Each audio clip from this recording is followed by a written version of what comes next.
that I don't like being on the IL, I guess.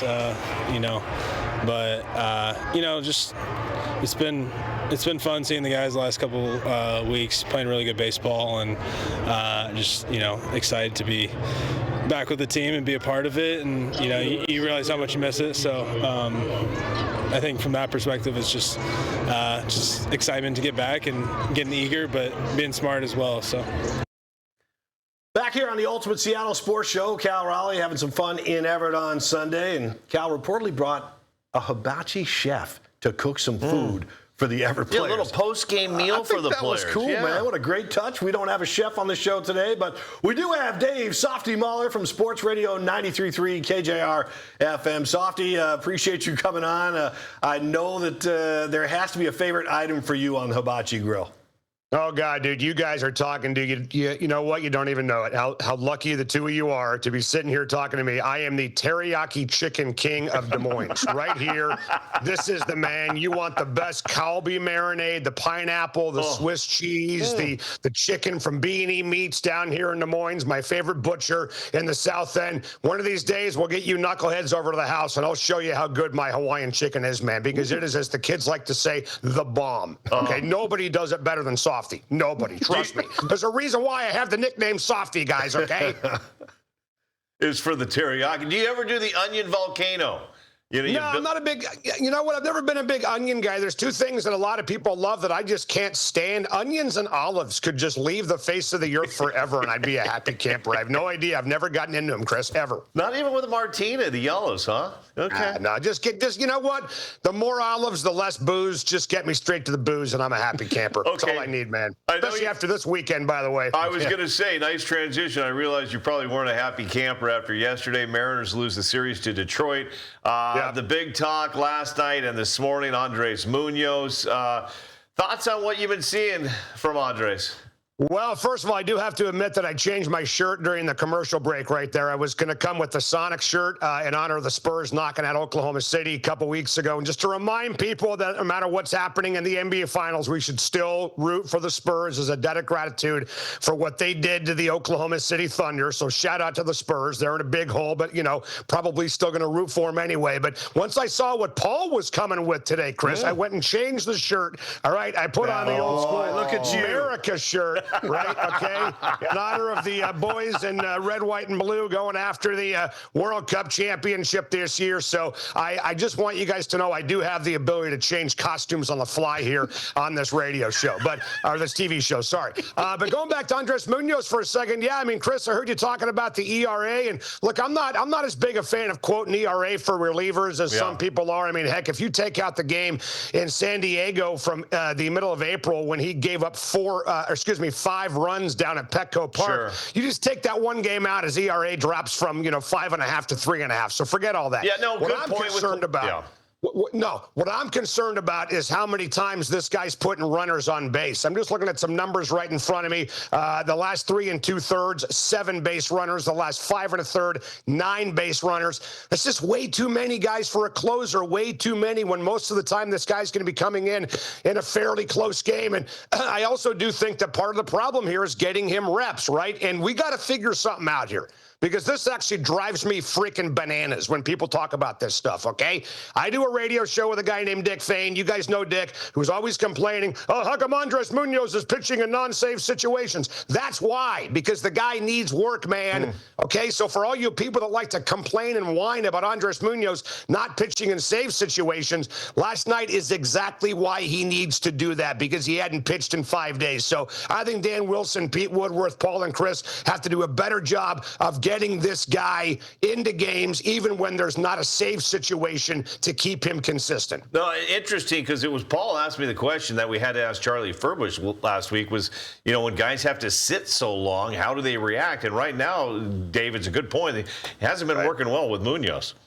No, I mean, look, and, guys, here's the other thing about this. They've got options, right? I mean, you mentioned Jose Ferrer in the last segment. I'll bring up Matt Brash as well, who has closed games before for this baseball team. That guy right there, Gabe Spire, potentially as well could do it. They've got to find a consistent answer. And I agree with what you said, Chris, earlier as well. I don't think he's going anywhere for now, but the leash is getting shorter and shorter and shorter as the days go by because they're in a tight race and they do have options. Well, you look at this bullpen and the fact that the piggyback option, the big thing, and one of the big things about that was that they're giving the bullpen and the relievers a bunch of rest. And maybe over that stretch, they were getting too much rest. And as Chris just talked about, that's got to be a thing. And you've talked about it just now. I mean, these guys have to have their own system of staying sharp. We know the starters want to pitch every 5th day. Now they're going to have to pitch every 6th day, at least in this window. And now we know those bullpen guys need to get their work to stay sharp. Well, we're messing with that too. So, it's just an interesting thing. Again, we can sit here and we play armchair manager, but we all have questions about this team. We know they're talented and they're still in first place in the AL West. Well, and you're talking about, the entire staff, right? Just needs to get into a consistent routine. And it's kind of working okay for now. Yeah, there's some issues about Muñoz. Yeah, there's issues about the 6-man rotation long term. But, the pitching staff overall has been pretty damn good. But is that going to last the entire year, right? Are these guys going to be able to stick with their routine, or not be in a routine, kind of get jacked around the entire year and still give you the best that they've got? I frankly think at some point you've got to stick with 5 guys and get rid of somebody, either A, put somebody in the bullpen, or B, trade somebody. I will tell you this, Chris and Paul, that Logan Gilbert was on our show last week, and he said he's not anywhere near close to a contract extension with the Mariners, and his deal has 1 more year left of arbitration. Could we see Logan Gilbert moved at the deadline this year to maybe make way for a Cade Anderson? Could we see them maybe move that guy or a George Kirby potentially to make way for a 5-man rotation? I just know this, that between Luis Castillo, Bryce Miller, Brian Wu, George Kirby, Emerson Hancock, and Logan Gilbert, that's 6 guys right there. I guarantee you not all 6 are on this roster next April. No way. No, and it's going to be interesting to see how they use them. And funny, I've actually heard a couple people, love to get both your guys' thoughts on this, is how about Luis Castillo as the closer? Yeah. I don't know if I like him as a closer, but I love him in the bullpen. I really do. I think he's a veteran guy that can handle that, man. He's not going to be breaking down mentally the way some of these other kids were. I think he proved that with this piggyback thing, that he can pitch well in the bullpen. It might be something eventually you turn to if you don't have any other answers, but I think they've got guys with closer stuff. Matt Brash has closer stuff. Jose Ferrer at times has closer stuff. I mean, heck, even Luis Castillo at times does have closer stuff. John Smoltz did it, right? Paul and Chris, John Smoltz made a transition from a starter to a closer and was phenomenal as a closer at the end of his career. So maybe that is a potential situation for Luis Castillo. No, gave Smoltz a couple more years on the career there. You and Dick Fain, the KJR crew, going to be heading to Tacoma this Friday to check out the Rainiers. Cal Raleigh, weather permitting, as we mentioned, is going to be there Tuesday, Wednesday. When Cal returns, here we go. We've got to. There's only so much room on the lineup card. Who you sending down to Tacoma, Dave? Oh, boy, I think it's a big, big question, Chris. I really do. It's a great problem to have, right? I mean, with Brandon Donovan and Cal Raleigh coming back, what does that mean for guys like Johnny Pareda? I mean, Johnny Pareda, to me, has kind of earned a spot on the roster. Unfortunately, he may not get one because he's the one guy that's got options. But I think it does bring up a lot of questions about what this roster is going to look like. And we just talked about the lack of consistency for the starting pitching. How about lack of consistency for your offense when a guy like a Brandon Donovan comes back? Does that mean more days off for Luke Raley, more days off for Randy Arozarena, more days off for J.P. Crawford if Colt Emerson goes over to shortstop and Donovan goes over to third? So there's a lot of questions on this baseball team that have to be answered. But I think at the top of the mountain, we got to remember this is all good stuff. This is a deep, talented baseball team, right? Their offense is deep, their bullpen is deep, their pitching staff, their rotation is deep. But for Cal Raleigh, I think we're going to be keeping an eye on him right out of the gate, right, Chris? When he comes back, was the oblique injury, whatever it was, the side injury, was that the reason for the 560 OPS, or is there something else going on there with this guy? No, I think you're definitely right. We're going to be watching him. He talked about it after yesterday's game. We're taking it slow, doing it right. I miss this team, but I got to be smart with this. So hopefully it works out. Hey, let me ask you this, Softy. The game within a game over the weekend. Josh Naylor is running a home plate. He takes his sliding mitt and he throws it clearly on the replay, throws it toward the catcher to try to disrupt the throw to the plate.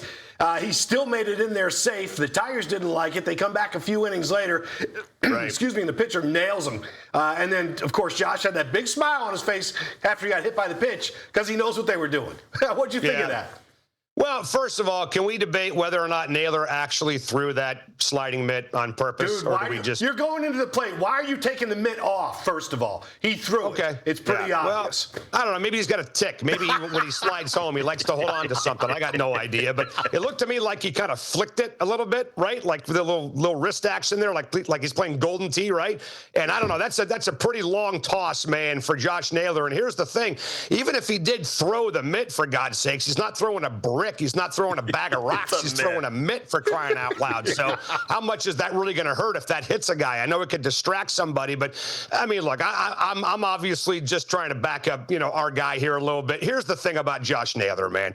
He's like Dennis Rodman. He plays for your team. You love him. He plays for somebody else and you hate his guts, right? And isn't it great in a lot of ways that the Mariners have a guy like that that's willing to mix it up and get a little dirty with teams and get in their heads mentally and maybe kind of stand up for his own boys when things go haywire? I think this team over the years has been missing an attitude, has been missing an edge, and I think Josh Naylor gives it to him. I got no problem with what went down in Detroit over the weekend. None. I got a problem with 2 out of 3 losses. I got a problem with blowing a game when Luis Castillo pitches the way he did on Sunday, but I'm not worked up about Josh Naylor at all. I'm 100% with you on Naylor. You want him on your team. You hate him when he's not on your team. That's right. He's on the Mariners. We got him all good. Yeah, no, absolutely. It's kind of like this show. If you guys were working for another station, I'd be like, who the hell are these bozos? But because we're doing this together, I'm like, hey, these guys are great.